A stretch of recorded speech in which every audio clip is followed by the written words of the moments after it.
জাতীয় ক্রিকেট দলের এবছরের ব্যস্ততা শেষ। টি-20তে বছরটা ভালোই কেটেছে টাইগারদের। 50% বেশি ম্যাচ জয়, ছক্কা হাঁকানোয় উন্নতি, বোলারদের নিয়মিত পারফরমেন্সের মতো বেশ কিছু জায়গায় ভালো করেছে লিটন দাসের দল। তবে টিম ম্যানেজমেন্টের চিন্তা বাড়াচ্ছে বাংলাদেশ দলের মিডল অর্ডারের ব্যাটিং। বাঞ্চ অফ ক্রিকেট একটা সার্কেল আছে 15, 16, 17টা প্লেয়ার, তারা অলমোস্ট রেডি এই জায়গাটা খেলার জন্য।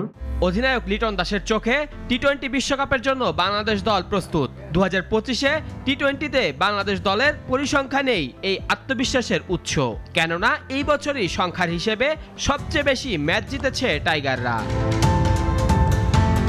আরব আমিরাতের বিরুদ্ধে জয় দিয়ে শুরু, আর আয়ারল্যান্ডের বিপক্ষে বছরের শেষ টি-20তেও জয় দিয়ে শেষ করেছে টাইগাররা।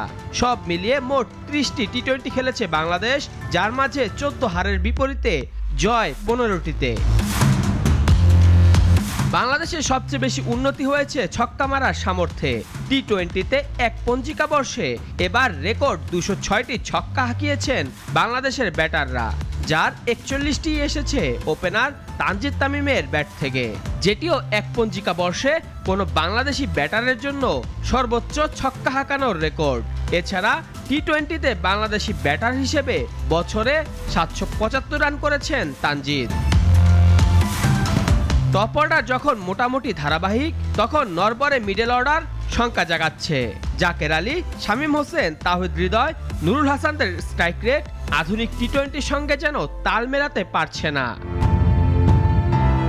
কয়েক বছর ধরেই বাংলাদেশের নিয়মিত পারফর্মার বোলাররা এবার নতুন অস্ত্র যোগ করে চমকাচ্ছেন লেগি রিশাদ হোসেন। 25 ম্যাচে 33 উইকেট নিয়েছেন তিনি। তার সঙ্গে পাল্লা দিয়েছেন 2 স্পিনার নাসুম আহমেদ ও মেহেদী হাসানও।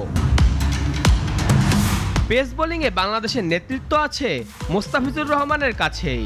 এবছর 6.09 গড়ের ওভার প্রতি রান দিয়ে 26 উইকেট নিয়েছেন তিনি।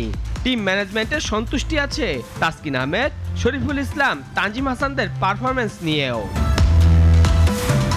মেহেদী হাসান মুন্না, নাগরিক।